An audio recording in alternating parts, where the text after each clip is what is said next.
Welcome back to news. ఇక details చూద్దాం. ఇలాంటి రోజు వస్తుందని ఊహించలేదని అన్నారు మంచు మనోజ్. తాను ఎలాంటి డబ్బు ఆస్తిని అడగలేదని చెప్పుకొచ్చారు. మీడియాపై మోహన్ బాబు దాడిని మనోజ్ ఖండించారు. నాన్న తరపున క్షమాపణ కోరుతున్నారని కూడా తెలియజేశారు.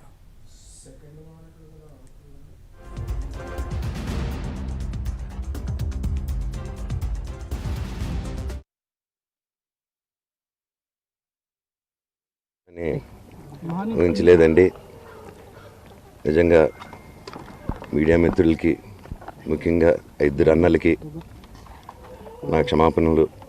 మా నాన్న తరపున, మా అన్న తరపున నేను సారీ అడుగుతున్నాను. నేను నీ తమ్ముడు అనుకోండి, మీ వాడిని అనుకోండి, మీకు నీ తోడుంటాను. మీకు ఏదున్నా నాకు ఫోన్ చేసేదానికి నేను ఇప్పుడు ఒక్క కాల్ దూరంలోనే ఉంటాను. I'll always be there to support you and your family, and I'm sorry. నా కోసం సపోర్ట్ చేసేదానికి వచ్చి మీకు ఇలా జరగడం నాకు చాలా బాధగా ఉంది. నా భార్య పేరు లాగుతున్నారు, 7 నెలల కూతురి పేరు లాగుతున్నారు. నేనేం అడగలేదు, సొంత కాళ్ళ మీద పనిచేస్తున్నాను. మా ఆవిడ కూడా వాళ్ళ ఇంటి వైపు ఏ డబ్బు తీసుకురాలేదు, వాళ్ళ ఇంట్లోనూ డబ్బు అడగలేదు, నేను అడగలేదు, ఆస్తి అడగలేదు. మా ఆవిడ 7 నెలలు గర్భవతిగా ఉన్నప్పుడు తనకి 7 నెలలు తను ప్రెగ్నెంట్గా ఉన్నప్పుడు మా అంకులు విజయవాడలో ఉంటారు. అండ్ ఇక్కడ కొంతమంది అంకులు నాన్నగారు బాగా క్లోజు. మనోజ్, నువ్వెన్నో సంవత్సరాలు ఇంటి బయటగా ఉన్నావు, నీ సొంతంగా ఉన్నావు. మీ నాన్నగారు అమ్మగారు ఒకరే ఉన్నారు.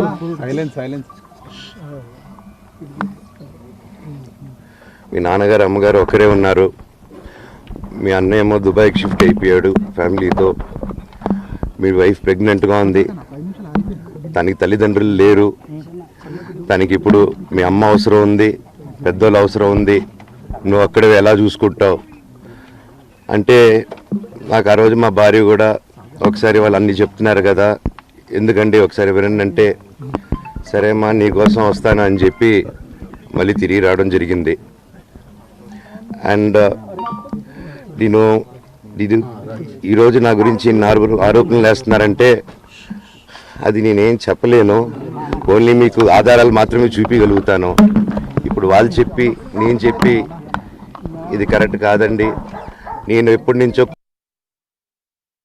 కూర్చొని మాట్లాడదాం అంటున్నాను. పిల్లలకి లోకల్లో ఉన్న, అక్కడ లోకల్లో ఉండేది ఎవరో కాదండి, మా బంధువులే అండి అందరూ. ఆ చుట్టుపక్కల గ్రామాలందరూ, మా నానమ్మ ఊరు, మా అమ్మమ్మ ఊరు అందరూ మా వాళ్ళండి. వాళ్ళ పిల్లలు, మనవాళ్ళు, వాళ్ళ బంధువులు. సో వాళ్ళకి అన్యాయం, వాళ్ళు నాకు వాళ్ళ అర్జీలు పెట్టుకున్నారు, వాళ్ళ లెటర్లు పంపించారు, వాళ్ళన్నీ చేశారు.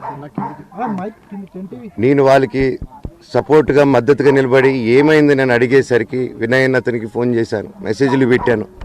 సార్ వాట్ ఈస్ హ్యాపెనింగ్, నేను కావాలంటే కాలు మీద కూడా పడతానండి, ఈ ఇష్యూ క్లియర్ చేయండి, మాట్లాడుకుందాం అంటే చాలా దురుసుగా రిప్లైలు పెట్టారు. ఆ రోజు నేను పోలీసు సపోర్ట్ అడిగినప్పుడు స్టేషన్కి 100కి ఎందుకు ఫోన్ చేశాను, ఆ 100 దగ్గర నుంచి నేను పర్మిషన్ ఇస్తున్నాను, నాకు ప్రాబ్లం లేదు, మీరు ఒప్పుకుంటే మీరు మీ వల్ల అయితే 100లో నేను ఏం మాట్లాడానో మీరు తీసుకొని వినండి. ఆ రోజు ఆ హీట్ మూమెంట్లో, జరిగిన మూమెంట్లో మాట్లాడాను. ఇంట్లో 10 బండ్లు ఉన్నాయి, అందరూ ఉన్నారు ఇంట్లో. మరి ఇన్ని బండ్లు ఉంటే ఇంట్లో ఎవరికైనా ఏదైనా అయితే కారుల్లో తీసుకెళ్తాం. ఆ రోజు 108 అంబులెన్స్ వచ్చింది మా ఇంటికి. ఈ విషయం ఎవరికైనా తెలుసా? పోలీసులు కూడా తెలుసు, అది ఎస్ఐ గారికి తెలుసు. అది బయటికి రాదు, కానీ రికార్డులో ఉంటుంది కదండి, అది కనుక్కోండి సార్ 108 ఎందుకు వచ్చిందని. అండ్ నిన్ను ప్రతిదీ నేను కొడుతున్నాను, ఇది చేస్తున్నాను అన్నారు కదా సార్, సీసీటీవీ కెమెరాలు తెప్పిండి సార్.